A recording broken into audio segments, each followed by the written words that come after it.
La musique, ça embellit votre vidéo, ça embellit la vie de manière générale. Oh, qu'est-ce que c'est beau ce que je dis. Mais des fois, une musique que vous voulez utiliser pour votre vidéo, eh ben, elle est trop longue ou elle est trop courte, et parce que c'est comme ça, hein, parce qu'elle fait la durée qu'elle dure. Mais heureusement, on peut remonter une musique. Comment c'est qu'on fait ça?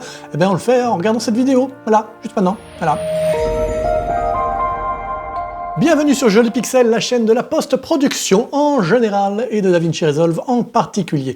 Comment remonter une musique? On pouvait le faire avant, bien sûr, mais depuis DaVinci Resolve 18.1, c'est devenu beaucoup plus facile grâce aux grilles. Voilà, c'est pas un terme qui a l'air extraordinaire, ça sonne pas aussi bien que Magic Mask, mais les grilles, c'est très utile pour remonter une musique.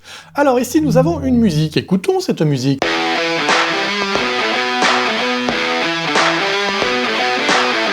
Je sais pas pourquoi quand on écoute une musique, on a absolument besoin de mettre ses dents un peu au-dessus de sa lèvre inférieure pour l'écouter et de remuer la tête. Mais faut reconnaître que c'est quand même beaucoup plus chouette d'écouter une musique comme ça.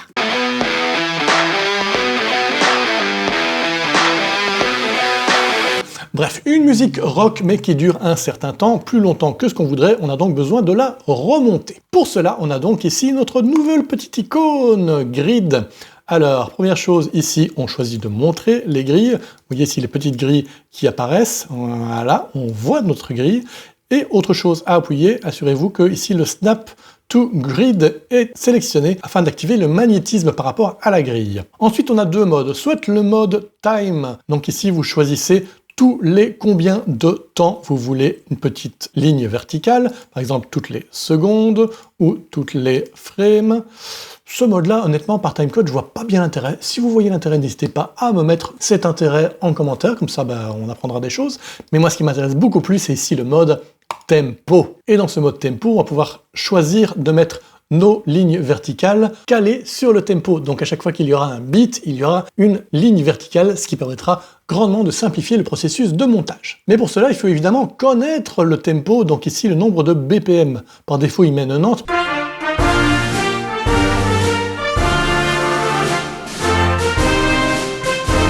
Par défaut, il met 90, mais il met ça au hasard, il n'en sait rien du tout, là, honnêtement. Et donc, il faut lui dire, alors soit vous connaissez le BPM, par exemple, si vous avez téléchargé ce morceau sur une banque de musique où on indique le BPM, il n'y a plus qu'à l'indiquer, la plupart du temps, vous ne connaîtrez pas le BPM, c'est pas un problème, on peut le calculer. Pour le calculer, c'est assez simple, du moins si vous avez le sens du rythme. Si vous n'avez pas le sens du rythme, désolé pour vous, cette vidéo vous servira à rien du tout. Allez, salut!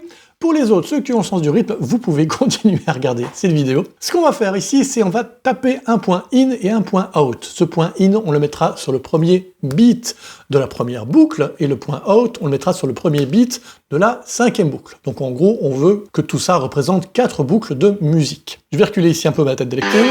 Je vais commencer, je vais mettre mon point in sans doute ici, quand on a vraiment le premier gros beat qui arrive, et ensuite je vais compter 4 boucles, et à la fin de la quatrième boucle, plus précisément au début de la cinquième boucle, je taperai mon point out. Allez, c'est parti, je fais tout ça à la volée, évidemment, grâce à mon sens du rythme. Attention, on se prépare. In, 2, 3, 4, deuxième boucle, 2, 3, 4, troisième boucle, 2, 3, 4, quatrième boucle, 2, 3, 4, in, plutôt out. Voilà, j'ai calé ici 4 boucles. À présent, je fais un clic droit. Clic, oui, parce qu'il y a un E à clic. Et je vais choisir Set Tempo Grid BPM. Donc, je vais utiliser ma sélection pour calculer le tempo. Par défaut, il me propose que j'ai ici calculé mon tempo sur 4 barres, donc 4 boucles. Parfait, c'est exactement ce que j'ai fait. Et je fais maintenant Set Tempo from Range. Voilà, je quitte et voyons si j'ai bien fait mon travail. Ça devrait plus ou moins coller à présent chacune des lignes verticales à un moment de beat. Alors on voit ici chacun de mes beats, on voit bien dans le waveform des moments où le beat est donc plus élevé que le reste du waveform. Et effectivement, ça semble correspondre. Par contre, on voit qu'il n'est pas calé pile dessus, c'est pas grave. Je vais mettre ma tête de lecture pile sur le beat et je vais faire un clic droit et je vais lui dire de commencer la grille à l'endroit de ma tête de lecture, donc Set Tempo Grid Start. Voilà, à présent, j'ai donc bien mon premier beat qui est bien sur la grille, deuxième, troisième, on voit bien que tout correspond. Maintenant, voyons si j'ai été extrêmement précis. Si j'ai été extrêmement précis, ce sera parfait jusqu'au bout. Je vais ici aller à la fin, et on voit que forcément, j'ai pas été parfait jusqu'au bout. Là, on voit que ça ne correspond plus vraiment, c'est normal, hein, je suis pas une machine non plus. Allons voir ce qui se passe. Je retourne ici dans ma grille, et mon tempo, je vois qu'il est à 90,452. Alors, faut savoir que ce tempo, en général, il est enregistré en studio en se basant sur un clic, quelque chose de très précis. Ce tempo, on le base à l'avance et on enregistre dessus. Et ça m'étonnerait que quelqu'un se soit dit « Non, 90 BPM, c'est pas assez, je trouve ça un peu lent. Je sais pas, peut-être 91. T'es fou, 91, c'est beaucoup trop rapide !» Bon, ben alors faisons 90,452. Non, personne n'a jamais fait ça, ça n'existe pas. Ce qui est probablement plus le cas, c'est que je me suis un petit peu dépêché dans mon point out. C'est probablement pas 90,452, mais bien 90. Enter, et on voit qu'à présent, effectivement, bim, même à la fin, c'est bien recalé. Si je vais à la toute fin, chacune de nos grilles est sur notre beat, parfait. Voilà, la partie technique un peu pénible, c'est fait. Maintenant, on peut un peu s'amuser à aller choisir les parties de la musique qui nous intéressent le plus. Et entre chacune de ces parties de la musique, on va mettre un point de coupe pour ensuite regrouper les parties qui nous intéressent. Allez, c'est parti, on se met donc au tout début. Tant qu'à faire, je vais ici avec ma grosse ligne blanche, celle qui marque le début de chacune des boucles. Vous voyez ici qu'il y a des grosses lignes blanches, des plus épaisses, puis des fines. Je vais avec ma grosse ligne blanche, elle soit vraiment au tout début. Donc je vais me positionner vraiment sur mon tout premier beat. Je vais refaire ce que j'avais fait tout à l'heure. Je vais refaire Set Tempo Grid Start. Voilà, comme ça mes lignes blanches, elles correspondent vraiment à chaque fois à un début de boucle. Parfait. Allez, c'est parti. Je vais garder cette intro, mais je vais garder que la première boucle. Ici, je clique directement sur ma ligne, dans le rouleur, et je coupe. Vous voyez ici, j'ai coupé en deux parties. Très bien, on a notre première partie. Après, j'ai envie de passer sans doute directement à l'endroit où ça monte un peu, j'ai envie directement que ça booste. Eh ben, je vais cliquer directement ici, juste avant que ça booste. Je recoupe. Ensuite, ce qui va peut-être m'intéresser ici, je vois qu'il y a un léger changement dans mon waveform. Il y a une autre partie ici. Ah oui, c'est différent. Ben, je vais choisir cette partie-là. Pouf, je coupe. Et combien de temps j'ai envie que ça dure ici, cette partie? Ben, peut-être sur deux boucles ici. Je vais prendre une boucle, deux boucles. Ici, la deuxième, hop, je vais couper. Voilà.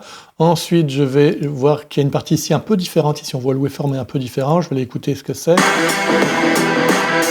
Ah oui, c'est pas mal. Je me mets ici au début de ma boucle, à l'endroit où ça change. Et je coupe. Pareil, je vais laisser ça sur deux boucles. Voilà, je recoupe. Ensuite, il y a une partie encore un peu différente ici. Ouais, c'est pas mal, j'aime bien. Je vais aller, hop, me positionner. Je coupe, je vais en garder que deux boucles de ça aussi. Et ensuite, je vais peut-être directement passer à la fin.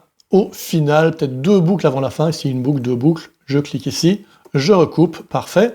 Maintenant, je fais mon choix de ce qui m'intéresse. Je vais aller couper ce qui m'intéresse pas. Donc en gros, c'était une partie sur deux. Ça m'intéressait pas, ça non plus, ça non plus, ça non plus. Je regroupe ici un petit peu grossièrement mes éléments ensemble dans ma timeline pour être plus précis. Et c'est là que c'est intéressant qu'on ait fait tout à l'heure, qu'on ait choisi le Snap to Grid, puisque dorénavant, quand je vais déplacer mes morceaux, ils vont se magnétiser sur chacun des éléments de tempo, ce qui permettrait d'être d'office dans le tempo, et c'est ça qui est magique. Hop, je me recale chacun des morceaux bien sur la grille, et écoutons le résultat.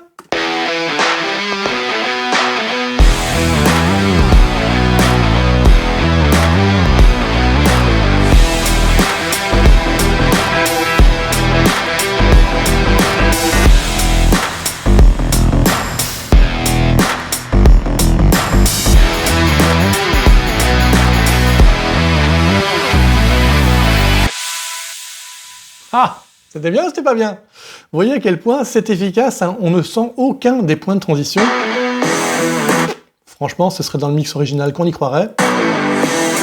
Là aussi, toutes les transitions sont absolument parfaites, puisque vous avez bien découpé au départ. Bon, à présent, voyons si ça fait la bonne durée. Alors le problème, c'est que dorénavant, comme on est en mode tempo, ici, on voit les indications de tempo, et non plus les indications de temps. Donc on ne sait pas quand est la fin, ça c'est un petit peu dommage. Mais bon, c'est pas grave, je me positionne à la fin, et je passe ici dans la page Edit.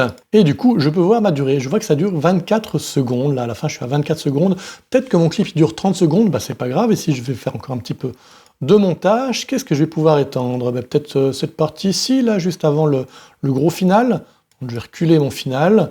Ici, je vais faire Option et puis déplacer. Ça va donc dupliquer ce clip-là. Je repositionne mon final. Écoutons déjà si ça donne bien.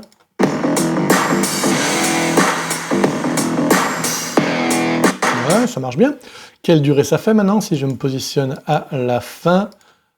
Et on est à 30 secondes! Magique! Alors évidemment, attention, tout ça ne fonctionne que si vous avez un morceau qui est parfaitement calé sur un beat bien clair. Donc si c'est un morceau, je ne sais pas, de musique classique où il y a des changements de tempo, ou si c'est enregistré, je ne sais pas, en concert et que tout se base sur le batteur, et le batteur c'est pas non plus une machine, hein, il peut légèrement dériver, bon forcément ce sera pas parfait. On a donc besoin d'un morceau enregistré en studio avec un rythme qui ne bouge pas. Mais si c'est le cas, et c'est le cas de 99% des morceaux enregistrés sur un album studio, et bien vous voyez qu'on gagne un temps de fou et que ça devient franchement fun de remonter la musique. Ouh là là, vous le sentez? Vous le sentez venir? Il arrive, il arrive, il arrive. Ah oui, il est là, le petit bouton pour s'abonner à la chaîne. Appuyez dessus, ça vous serez abonné, puis vous serez tenu au courant de mes prochaines vidéos. Vous pouvez également faire un petit pouce en l'air, cliquez dessus, comme ça je sais que vous êtes content, et moi ça me rendra content. Vous pouvez également me laisser un petit commentaire, une petite missive à mon égard. Je parle vachement bien quand même. Et si vous voulez me faire un petit plaisir supplémentaire, vous pouvez utiliser le petit bouton merci, qui vous permet de me laisser quelques petits sous-sous pour m'encourager ou me féliciter de cette chaîne. Ça me fera encore plus plaisir et plaisir à mon portefeuille. Là-dessus, je vous laisse entre les mains de cette vidéo qui utilise la magie de DaVinci Resolve 18.1 pour mettre un texte derrière un sujet. Eh oui, un titre derrière. Comment est-ce qu'on fait ça? C'est dingue, mais je t'assure que c'est possible. Non, vraiment, bah ouais, quoi, c'est DaVinci Resolve 18.1, c'est pas n'importe quoi. Oh.